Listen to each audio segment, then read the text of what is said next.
And Yeah.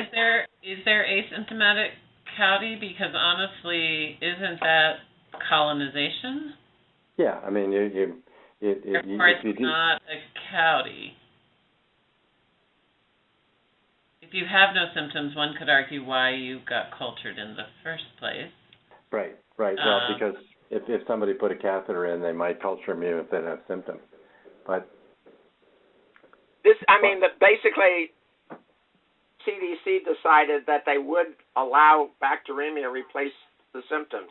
This is just as it's mentioned, a la CDC.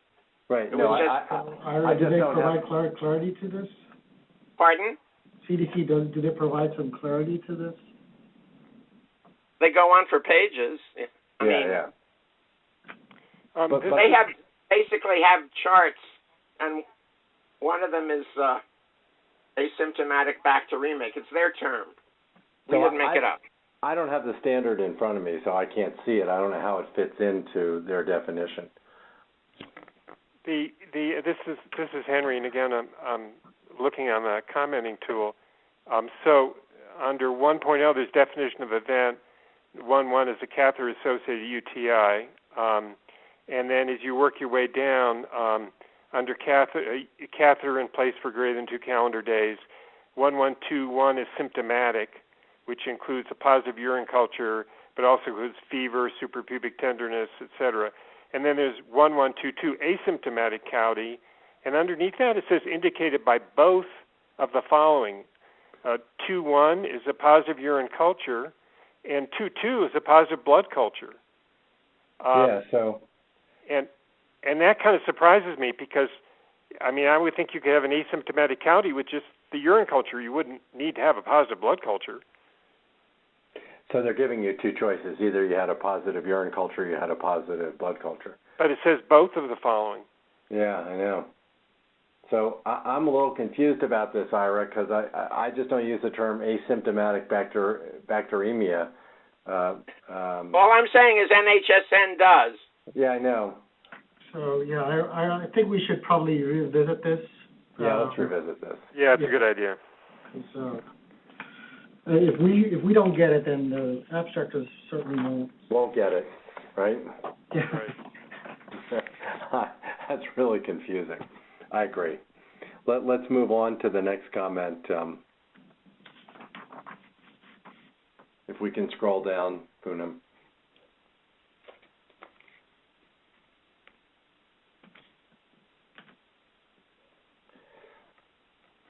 So I think this is under definition of event, absence of pneumonia present on admission or occurring to the first 2 calendar days. And the comment here is, might you want to extend the POA window backward, e.g., so that a positive chest X-ray taken 1 or 2 days prior to admission would make the pneumonia POA, even if the first radiograph after admission wasn't done until day 3. Thoughts about that? Yeah, basically, we found a number of false positives in the way the algo was constructed in terms of the probably because of the way we covered the first positive test film. So, how would the hospital have access to that information? They might not. They might not. Or they might, certainly probably include the ED, which is prior to admission. Well, and just as Mrs. Henry, so just as a comment, as a patient with the electronic medical records right now, if I have a chest X-ray done, it's kind of available to almost everyone in the community. And if I'm then admitted, they pull that up and they can see my chest X-ray that might have been taken a day or 2 days before. And that may be my reason for admission. So I have pneumonia on admission, but they may not take another radiograph for maybe 3-4 days. Yeah, that's probably what was happening in a lot of the false positives. So, Ira, this was to deal with false positives? Right. It was to deal with POA.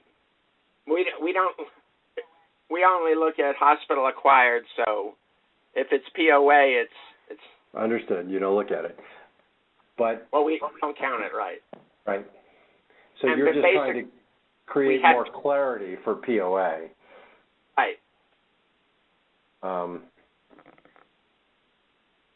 Yeah. Thoughts about this? I mean, it might make it more complicated, right? Right. I mean, the algorithm. I mean, probably we don't want to fine tune the algorithm right now. But the notion is to, perchance, at least look to see if there's something prior to admission, that, including the ED, and as was said, maybe it's available from the community for a doctor on the staff of the hospital. Would the abstractors be able to handle that if they're not clinical abstractors? I mean, obviously, the report would have to make the chart or make the admission history. Right. And then what if it was just, a reference rather than an actual report? So would you... All I'm saying is that if they're not clinical abstractors, you're probably creating more complexity here. Right, but we've been getting the false positives, so we... Oh, I hear you.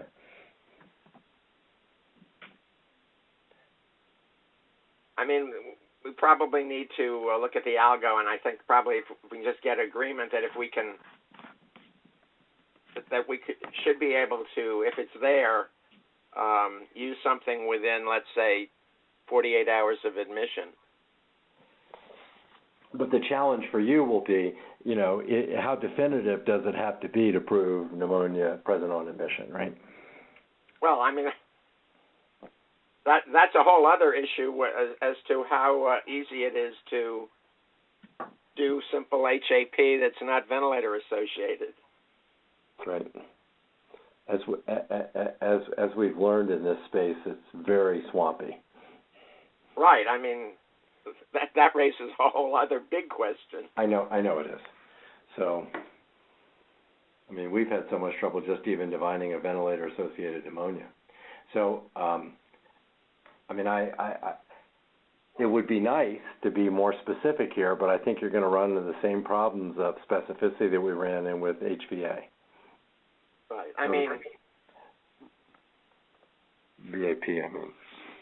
And we could try and refine this and then see what happens at the clinical test sites. Yeah, I think that would be a better approach than for us to try to presume how to solve this problem. Right. The CDC struggled with this for decades. Yep. Okay. So let's keep going down, Poonam, to medication.